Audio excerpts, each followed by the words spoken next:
Welcome back to another NFL weekly predictions video. We are already have made it to week number 7 of the 2025-26 season.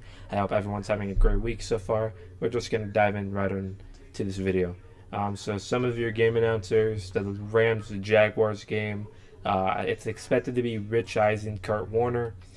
The Buccaneers lines will be Joe Buck, and then Houston at Seattle will be Chris Fowler. Okay. CBS single. Many of you are expected to get the Raiders and the Chiefs game, while some of you will end up with the Colts Chargers or the Giants Broncos. Check your local listings. Eagles Vikings is the main game expected many of you to get. Some of you will end up with the two other games on Fox. Check your local listings.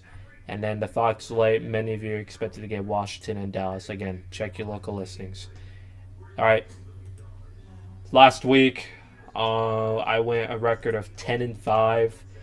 Much better week than the previous couple weeks. So that brings my record this season to 56, 36, and 1 on this season. And it's been okay. I could be better. Could have been worse. But this season's been pretty crazy with teams performing, overachieving, and teams not doing good as expected to be. So now we're going to dive into week number 7, starting off with the Pittsburgh Steelers and the Cincinnati Bengals on Thursday Night Football. I'm not expecting this game to be really that entertaining. It could spark some fireworks. I don't know. The Steelers are sitting at 4-1, and the Bengals are sitting at 2-4 at this exact moment. Trey Hendrickson for the Cincinnati Bengals is not expected to play tonight, so that's going to be a huge already loss for the defense, with the Cincinnati's defense already being troubled. Meanwhile, for Pittsburgh, it's been playing better and better each week. They're starting off pretty well, and I think that's going to continue. All they just need to do is limit Joe Flacco, and I think they can absolutely do that. So, with already the Cincinnati defense being banged up, I still have this being a close game. AFC North football is usually pretty good. So, I got the Steelers winning 24-17 in this Thursday Night Football game, and the Steelers continue to roll as they roll to 5-1 on the year. Then you got the Los Angeles Rams taking on the Jacksonville Jaguars. This game is going to be interesting. Puka Nacua is questionable to play, so that could be a factor in the game in London. Meanwhile, these two teams are, well, the Rams, they were expected to be good. Jacksonville is overachieving so far based on the year. The Jaguars are sitting at 4-2, and the Rams are sitting at 4-2 as of this moment. Again, Puka Nacua is questionable. Tutu's questionable. And then on the Jacksonville side, Devin Lloyd is still injured. He's projected to be out until November 2nd, as of this very moment. This one's going to be a toss-up game. I can see either team winning, but the Rams have more firepower on offense, I think, and the Rams are more experienced in Jacksonville. I'm confident that the Rams will get the win in London, as the Rams will win this game. I think this is going to be a little more low scoring. I think these two teams are going to have defensive plays step up, and with the questionability of Puka Nacua, whether or not he can play, I think this is going to be a lower scoring game. I have the Rams winning this one on the road in London. Give me 20-17 in a pretty solid game. I'm going to say that. And then you got the New Orleans Saints versus the Chicago Bears. This game is going to be interesting.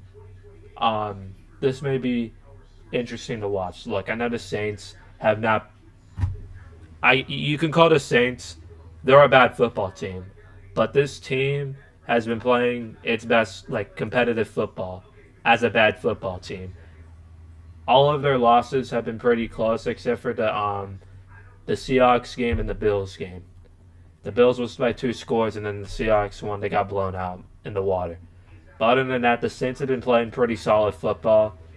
As of despite their record being 1-5, they've been playing better than expected to be, but the record is still terrible.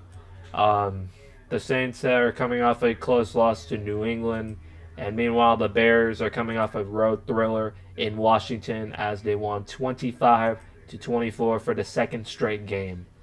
Um, and this could go either way, but I have an upset. The Saints, I believe, they're due for a win, and I think the Saints are going to beat the Bears. I know the Bears are currently favored by 4.5, but the Saints can play good football against pretty much anyone. There's some teams that'll probably blow out the Saints, but I think the Saints can beat the Bears.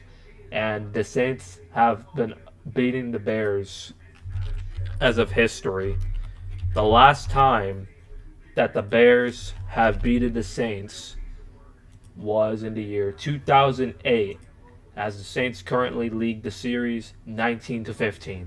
The last time that the Bears have won against the Saints was in the year 2008. And ever since then, the Saints have won 8 games in a row against the Bears. And I think we're in for an upset. I think the Saints can compete. The Saints have been fun to watch. With Spencer Rattler playing solid football, I think the Saints, despite the record being 1-5, unfortunately, as I hate as a Panthers fan, the Saints can play tough, and this is a trap game for the Bears, which I think the Bears are going to eat the trap. I think the Saints get on the road to go to 2-5 in a close game. I think the Saints win 27-24 as one of my upsets of the week. And then you got the Miami Dolphins and the Cleveland Browns. This game's going to be boring. It's in Cleveland. Both of these teams are sitting at 1-5. I am not expecting this game to be any fun. But I'll tell you what, I've heard rumors about Devon Achane and Jalen Waddle being traded. I think the Dolphins are cleaning house. They're getting ready to rebuild. But going into the game, the Dolphins choked away a win against the Chargers. The Dolphins were playing pretty solid back and forth football for the most part, except the third quarter where the Chargers had control and then the Dolphins took the lead back with 46 seconds and then the Chargers drove down the field. The Chargers' rushing attack was great against Miami, as Miami has the worst or second worst rushing defense in the league. Meanwhile, Devon Achane had a great rushing performance against the Chargers' defense. Rushing defense, excuse me. Tua played absolutely not a good game. He threw 3 interceptions against the Chargers defense, and now it's heading to Cleveland, which is going to be even a tougher matchup. And I'm expecting the Dolphins' offense to absolutely be limited. I think the running game is going to get stuffed up. I think the passing game is going to be under a lot of pressure between the Browns' defense. Quinshon Judkins, I'm expecting to have a big day. I think the Browns need to do is just run the ball and play solid defense, and that's how the Browns are going to win this game. They can beat the Dolphins pretty easily because I think the running attack between Devon Achane is going to be absolutely limited. The Browns have been stopping the run pretty good, as they allowed only Jalen Warren to get 52 rushing yards on 11 carries, which is pretty solid. And then they limited Jordan Mason to only 52 rushing yards 2 weeks ago in London.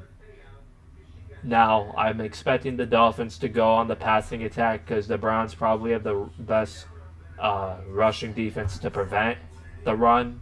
So, and I bet Tua is going to struggle under pressure with the Browns defense. Myles Garrett is questionable to play. So is David Njoku and Jerry Jeudy. So this could be a factor. This could be either way. But I am expecting the Browns to do it at their home turf to win and get their second win of the year, to win 24-16 against the Miami Dolphins. Then you got the New England Patriots and the Tennessee Titans.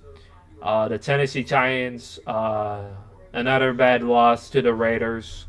And then the Patriots are coming off a close win against New Orleans. The Patriots currently sit at 4-2. Tennessee sits at 1-5. Tennessee is probably the worst offensive team in football. Meanwhile, the Jets are the worst defensive team in football. I'll get to that in a second. But Diggs is currently questionable to play, and Harold Landry is currently questionable to play. Meanwhile, This is going to be the first game without Brian Callahan as their head coach. Mike McCoy is your new interim head coach for the remainder of the season. And the Titans team is just basically trying to get this season over with.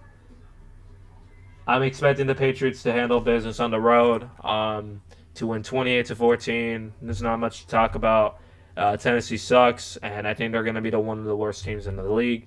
I'm expecting another loss for Tennessee as they will fall to 1-6. New England will get their 5th win of the year as they have a really easy schedule. They can even win the division and get the 5th seed or make it as a wild card. But I'm expecting the Patriots to dominate the rest of the year.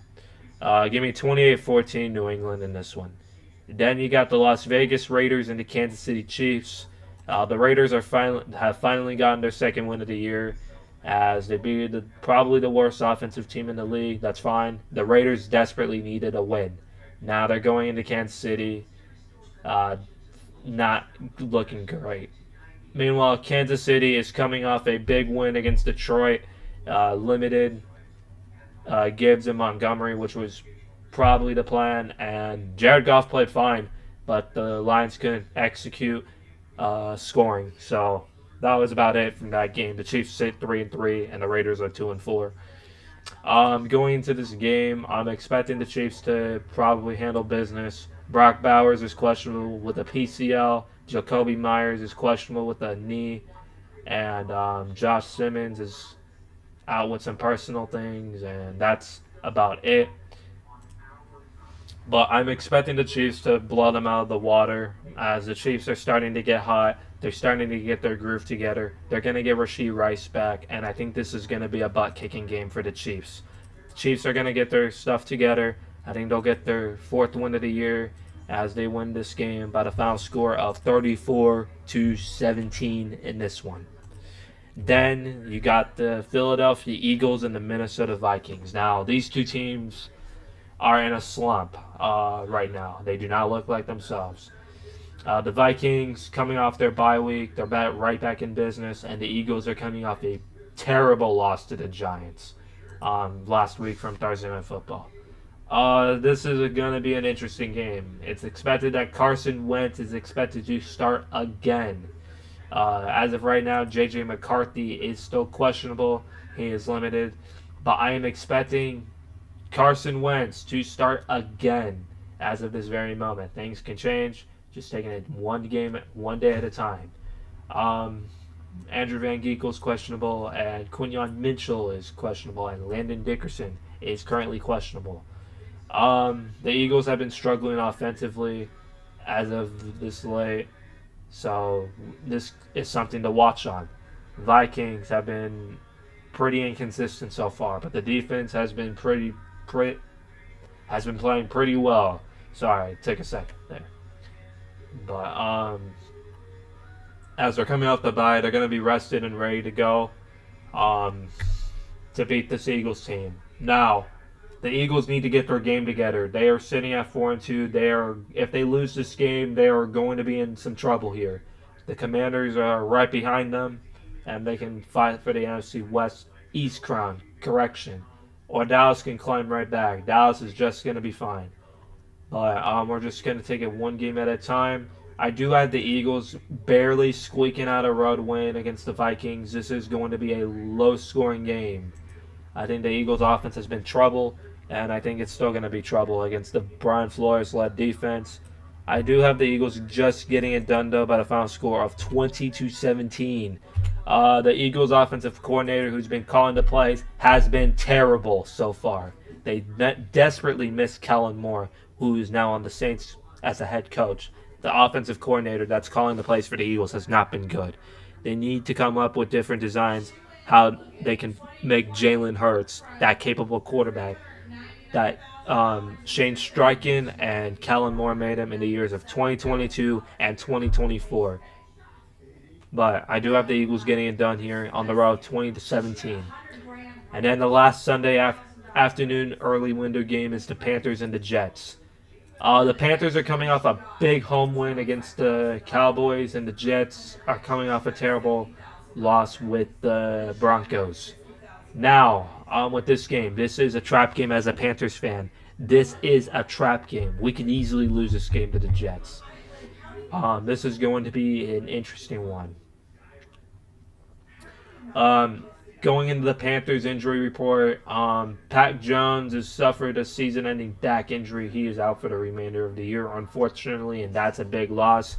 The rookies, Princely, and Nick Scoring are expected to step up in those roles. Darshawn Wharton is a limited. He is questionable. Chuba Hubbard is expected to play against the Jets, and Jalen Coker is looking like he is going to play on Sunday. Meanwhile, Austin Corbett is expected to return from IR. But if I'm going to be honest, I expect Caden Mays to still start. I think Caden Mays has been a solid option. I think Caden Mays still needs to be the starting center.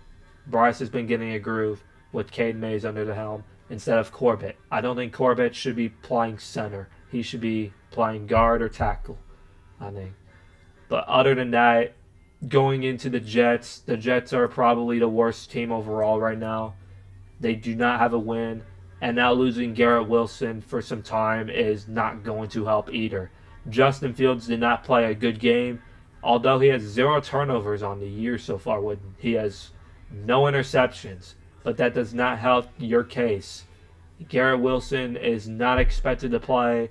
Josh Reynolds is questionable, and the Jets could be in some trouble. And this is a trap game. This is a game where we can easily lose.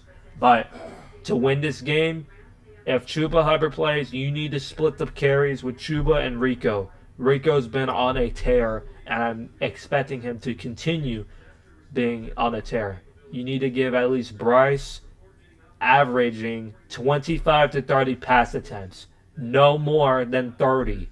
That's how we've been winning games, is giving more of the running backs carries by running the football. We need to run the rock against the Jets, and that's how we're going to win this game. If we limit Bryce's pass attempts, I think he's great. If we limit his pass attempts, and if we run the ball with Rico and Chuba, we'll get it done, and we'll handle business on the road. I'm expecting the Jets to struggle in this, but this could be a close game, and I do have it being a close game. I'm expecting the running defense to stop Breece Hall, and the Jets are still going to continue struggling on defense. The Panthers have been hot offensively, and I'm expecting them to continue to be hot offensively. I have the Panthers winning on the road by a final score of 27 to 23. Then you got the Giants and Broncos. The Giants are coming off a huge win against the Eagles. Broncos are coming off a sloppy win against the Jets. Broncos and Giants is going to be kind of boring on this one. I'm not expecting much. I'm expecting the Denver Broncos to dominate for the most part. I do have it being a close game. I think Jackson Dart and Scatterboo will make it interesting. But I think the Giants are going to lose this one. And the Broncos defense is going to make more plays than it needs to limit the Giants. And the Giants will drop this one by a final score of 27 to 21 in this one. Then you got the Colts and the Chargers, which is going to be an interesting factor in this game. Now, the Colts are expected to run the ball a lot with Jonathan Taylor. The Chargers' running defense has been rough as of late. It's been rough by limiting the run, and the Chargers have been running the ball pretty well. Or no, the Chargers' running defense has been not good as of late. Because Achane, Krosky Murray had great games the last 2 weeks. Scatterbo was limited, and it's pretty banged up right now. And J.K. Dobbins ran them over. But currently the Chargers are a little banged up on the defense. I think Mack is expected to come back sooner than later. He is coming back from IR. So that'll be a factor. Derwin James, questionable on Sunday. He was limited today. And then on Wednesday. QJ is questionable. Joe Alt, questionable. So the Chargers are pretty banged up right now. And it doesn't help that Najee Harris is out for the season. And Amarian Hampton is on IR at this moment. Meanwhile, for the Colts, they look pretty healthy right now. And they are on a roll. I know the last game was pretty sloppy by them. but they're expected to just be fine. Josh Downs is questionable for the game. Charvarius Ward questionable. Kenny Moore questionable for Sunday. Now, I'm expecting the Chargers to win in a thriller. I think this is going to be close, but the Chargers are just going to be fine. I think back and forth game, but the Chargers win at home. This is another test for the Colts. They need to be right in it. 23-20, Chargers win. Then you got the game of the week, America's game of the week, Cowboys and Commanders. Commanders coming off both of these teams are coming off pretty rough losses and desperately need a win. I'm expecting Dallas to upset the Commanders this week. Washington's favored by 1.5. But Dallas, I think the offense is going to have too much firepower for Washington's defense. I think Prescott's going to throw the ball a lot and get the job done. And I think Javonte is going to have a game as well. Pickens, they just need to feed the ball to Pickens.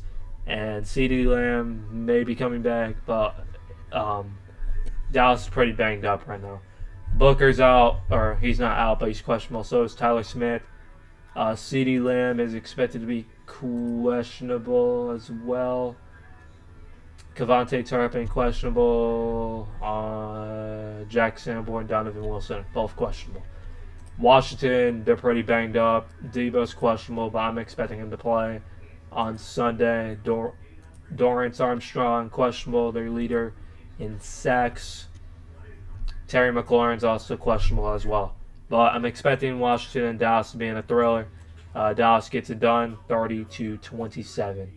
Then you got the Green Bay Packers and the Arizona Cardinals. This one's going to be probably a boring game. I'm not going to watch it, but I'm expecting Green Bay to get it done on the road, 27-19.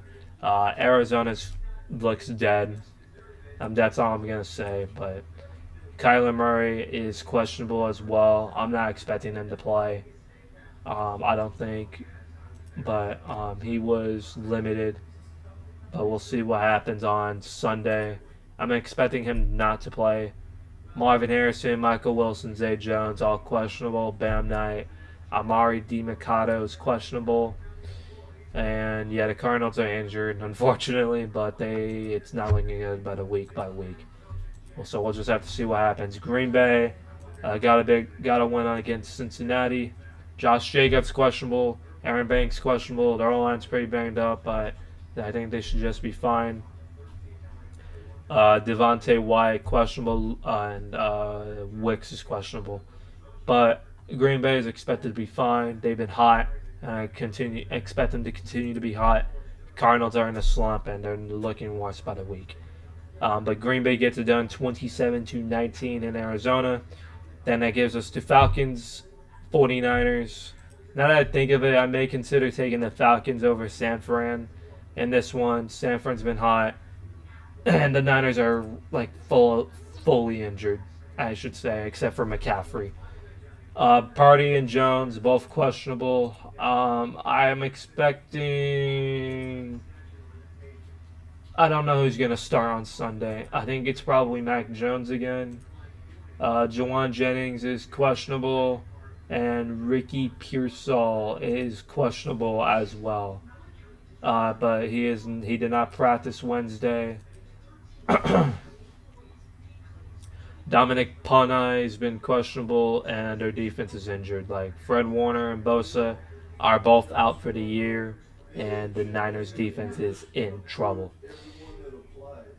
So, I still have the Niners. I think the Niners will bounce back and get a win, 28-23. But I want to be shocked that the Falcons dominate, unfortunately, because the Falcons are healthy, and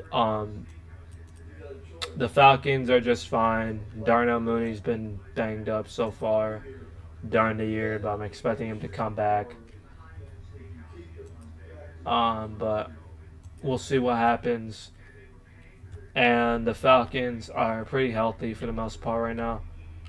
But the Falcons have been great. They're coming off a big win against Buffalo, and they could do it again by beating the injured San Francisco 49ers. This team can literally go on a roll, unfortunately. So we'll see what happens, but I do have the Niners bouncing back to get to 5-2, 28-23. And then your Monday Night Football games, Buccaneers Lions, probably the game of the week. The Lions have been pretty questionable so far, meeting with real teams. But Tampa's pretty injured right now. They're missing their three wide receivers. Their offense is really banged up. Their defense is fine. Zion McCollum, he's questionable. And then you got Bucky Irvin, he's doubtful for Sunday or Monday. So is Chris Godwin. Both of them are doubtful. Emeka Ibuka is not practicing, and he's expected to miss Sunday. And then Mike Evans is questionable, but he's not expected to play on Monday. But we'll see what happens. And then the Lions, they could easily dominate because Tampa's injured, but I'm expecting the Baker Mayfield to keep it a fight. And I think the Buccaneers are going to upset the Lions. The Buccaneers have been one of the best teams in football right now. And yeah, I like the Buccaneers in this one. This could be close, but the Buccaneers get it done on the road and upset the Lions 31-27 in this one. I think Baker Mayfield is going to put on a show. And then Texans Seahawks is the last game. Seahawks win by the final score of 27-20 in that one. And that, ladies and gentlemen, will do it. I hope everyone has had a good week. Please be safe, enjoy the games, and I will see you guys next time. Good night.